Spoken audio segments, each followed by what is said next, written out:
about finding material, as important as buttons, I would say. As an actor, you need to find great scripts. One of our coaches, Tom Todoroff, always says great actors are made from great writers.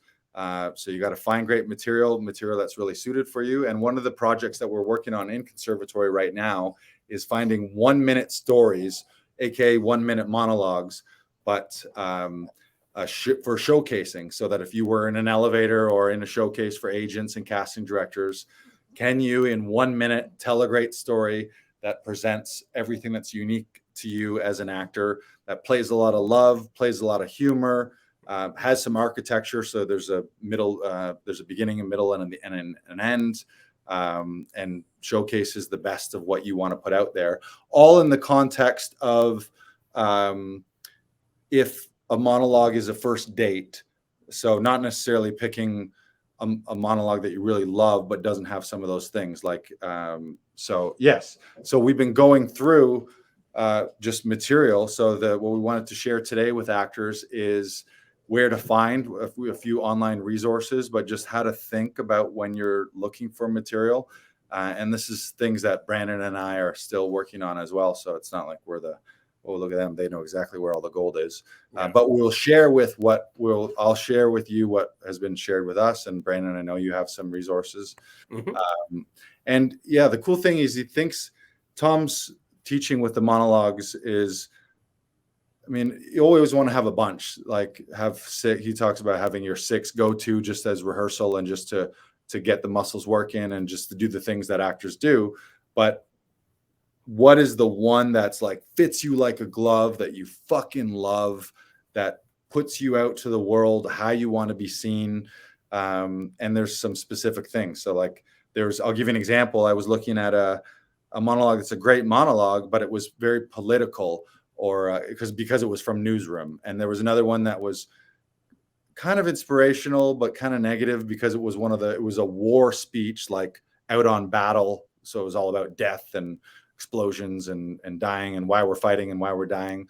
And there was no humor in it. So that was one, as I'm looking for my material, I'm like, I love this monologue. It'd be really fun to play. But is this like the one? I meet you for the first time, you say, hey, you're an actor, what do you got? And you show them something brilliant. That wouldn't be the one. So it's like this endless search for the perfect, like if you're a female, it was probably like finding the perfect gown for the ball, or a guy finding that perfect tux. That's very sexist, I guess, but guys can wear dresses and women can wear tuxes. But it's like finding the perfect piece of clothing, and you're like, oh fuck, I feel great in this. This fits me. It showcases all my best attributes. People seem to like it. It's got a little sparkle and shine. It's got some nice buttons, hopefully, right? So we've got some sites. You want to share some of these websites? Yeah. Do you want to start with the Scriptlab? Yeah, this was one that I think this was shared to me through Todoroff, and then Aaron Reed also shared this one with me, and I've seen it a lot online. The Scriptlab.com. So this you can go, and I think you can search by year and genre, but this is a database of television series and movies, and you can just look them up. Some of them have multiple scripts. Some of them just have the pilot episode. There was a few that just had the show Bible as well. Caveat to this is full scripts. So if you're just looking through a monologue, which is what I was looking for, when I was going through them, it was really fun, but it does get tedious because I was reading or scanning entire scripts. If it was a movie that I really liked, I was actually reading it. If it was a movie that I knew-ish but didn't need to read the whole script, I was literally just scrolling, looking for chunks. So you could just scroll. You'd be like, oh, I really remember enjoying this movie. There's some cool performances. Where are the monologues? But it's a lot of work. But yeah, last week was the most I've ever read scripts. I must have read, I don't know how many I read. I read dozens of scripts last week. It was crazy. And I've never done that before. So it felt good. You were like, oh, fuck, this is what it's supposed to feel like. I'm just supposed to be reading scripts after script after script, hunting for the fucking gold. But it is a lot of work, but it's worth it. If you like movies and you like TV shows and you want to find the stuff that fits you. Caveat, though, is, and a lot of people will talk about this, be wary of very iconic actors and very iconic performances. So I maybe wouldn't pick like De Niro's biggest or DiCaprio's biggest or Meryl Streep's biggest or the thing that's the hottest buzz this year, because the danger in that is no matter what, people's vision of the character is that iconic performance, and you're only ever going to be compared to that, and you're likely going to be compared as a lesser to. So find things that are a little more obscure or maybe a little more dated, or things that are just out of the general zeitgeist. Maybe they were famous at once, but people kind of forgot about them. Or you pick something that's great, but it's not the lead. Maybe there's a supporting character, and then that's less likely to be remembered. You find a supporting character and they have a great monologue, and maybe they were nominated that year, but not even necessarily nominees. I think sometimes anything that's won an award or nominated, there's just that extra spotlight. So be wary of those. But whatever, if you find the thing and you're like, I'm going to fucking rock this, and yeah, everyone does know it as this, but now that here's my spin, then I don't know. I wouldn't say no to that either. Yeah.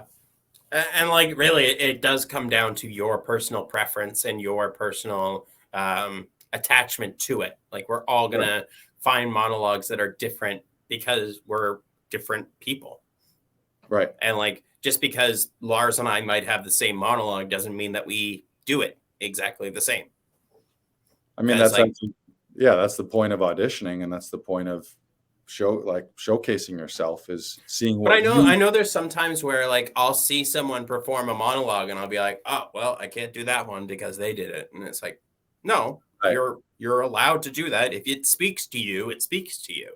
Right. Like show your version of it. Don't be afraid. Don't let like whatever somebody else does hold you back. Do it. Go for it. Yeah, and a few other things Tom shares with us is you want ideally you have a very strong relationship, and it's very clear who you're talking to or the type of relationship that you're dealing with. Mm-hmm. That it's something current and present tense that you're fighting for, versus a memory piece where you're talking about a story that happened a long time ago. And that's okay if you're talking to it and bringing it together like it's happening now. If you're sort of reenacting it as you go, or the memory is so strong that it's right there.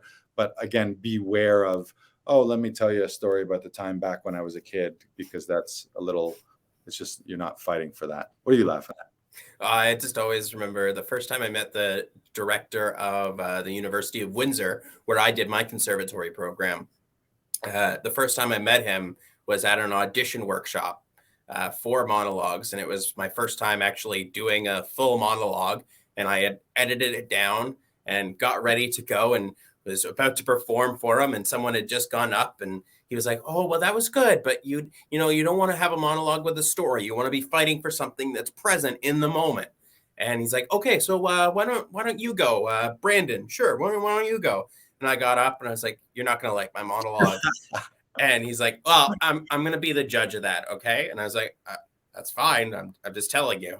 And so I start, and I remember I had edited this down, and it starts with, let me tell you a story.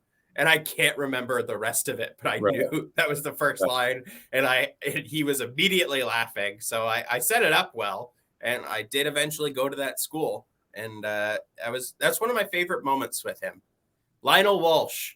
Thank you, Lionel. I was his TA for improv in my second year. And I loved working with Lionel. He was a great teacher. That's so funny. I love that, where it's like, yeah, your first line is, let me tell you a story. Let me tell you a story. But now the lesson, now I wonder if that happened again, something like that, maybe not the story thing, but maybe the lesson is to not preempt. According to 4 agreements, you talk shit about yourself, so you weren't being impeccable with your word. No. Although it was about it's about your performance more than it is about the words. So next time, it's a lesson that I never forgot. I never forgot that I'm searching for a monologue that is fighting for something now. Right. At this present moment, I am fighting for something now. And so I never forgot that. I changed the monologue for the audition for the school. I did Much Ado About Nothing, Benedict's monologue. I do much wonder that one man seeing how much another man is a fool when he dedicates his behaviors to love. And then I did Tom from the Glass Menagerie. Nice. Factory speech. Yeah, the flew over Blue Mountain, you babbling old witch, or whatever it is. Bring that one back. You're still in age range for that. Yeah. Yeah, I might bring that one back, actually. I do like that one. That's a great monologue. Yeah, there's tons in that. That's great. I've seen lots of people do that, and it's fairly well known, I guess. That's one of the other caveats is. Yeah. Because I remember I stopped doing it because I remember talking to someone that was going in for the Shaw Festival's general auditions, and they were like, oh, well, they see the Tom monologue all the time. Right. And I stopped doing it after that, and I don't have it in my body anymore. And I'm kind of kicking myself for not practicing it enough. Well, it's gone forever. You can never relearn it. So. Never doing it again. Throwing it away. Yeah, and then the other things is what's fun about this 1 minute is it's short and brief, and so it has to have like I said, a beginning, middle, and an end somehow. Looking for fun and playful viewpoints, looking for humor. Tom always says charming is disarming, humor, funny is money, charming is disarming. Yep. Playing the positive, playing the love, just because that's more. If you just met someone, like he often says, on a date or wouldn't a dinner party, or it wouldn't matter where you meet someone. You meet someone and the first thing out of their mouth is a negative rant about how they want to kill something or hate something, versus something that's funny and charming and they're really fighting for something. They really want something. You watch that and you're like, wow, that was really cool. And I admire you for being so passionate and being so interesting, probably is what you'd say to that person. Versus like, oh, she opened with crying, like right from the get-go, you're going to cry? Like, okay. I have heard the opposite, though, from an improv teacher who said if any like giant male that walks out onto a stage and then immediately starts crying, it's funny. Right. Well, because there's an opposite there. In that case, you're playing the opposite. Yeah, exactly. In my head, I'm thinking of females who are often taught like, oh, you got to learn how to cry on command, and that's the thing. Like once you can do that, that'll unlock you. But yeah, that's interesting. Yeah. You're right. So I'm going to do that. I think I can do that. Yeah. And in my mind, I'll be using the real life thing. In my head will be podcasting, because I don't think I've cried more in my adult life than on this podcast. So thank you for providing a safe cry space here on our podcast. You're welcome. Sometimes we have those emotional episodes. Yeah. Check out episode 50. Register for Audition Hero at laughingvikings.com/audition hero and watch day 1 of that. And you'll be like, wow, Larsy could barely finish a sentence by the end of that thing. Oh yeah. I got it from my dad. Yeah. Day 1, your dad episode is also really good. Yeah. Very emotional. It's from, and a lot of them are post conservatory. So it's all these breathing classes and all the Alexander and movement classes and Linklater classes. They just shake up all the feelings and emotions I've crammed down my gullet and just shoved somewhere in the bottom of my colon. Linklater and acting classes bring it all up in a good way. I don't know. It's the colon that did it for me. Yeah, you could have handled stomach. I just push it down in my diaphragm, and then you breathe more, and it all comes up, and then all of a sudden you're on a podcast crying. In a good way, though. In a good way. So this next site is the Ultimate Scene and Monologue Sourcebook. This is one that is recommended by the Todoroff Company. Share it. Yep. Link it. And you can find it in the comment section there. The publicism, or just publicism.info/reference/scene. Yeah. And then Just Sorry? visit https. Just here's the long, like, the advantages to having a short website with a link versus, well, just go visit https://publicism.info/reference/scene/index.html. Whew. Woo! Yeah. You got all that? One more time. That's https/ I won't do it again. Yeah, that's great. Share the third one. This one is Beverly Hills Playhouse. This is one I use a lot. It has all sorts of scenes, a lot of scenes from movies from the 90s. I think there's a couple of Glengarry Glen Ross scenes. There's a couple scenes from American Beauty. And you can find a lot of materials, especially for auditions. I use a lot of this just as like homework material that can be used later, just as practice, because sometimes they are more well-known stuff. But also you have movies like Election that a lot of people haven't seen with Matthew Broderick and Reese Witherspoon. And like, those are some really good scenes in there. Yeah, there's a lot of incredible movies that no one has seen and haven't won awards as well, Yes. too. So it's like, certainly the fact that it was nominated or won an Oscar doesn't necessarily mean it's better material, but certainly it means that more eyeballs have seen it. So be wary of that. And what else? This last one is Film Site. I don't know much about this one.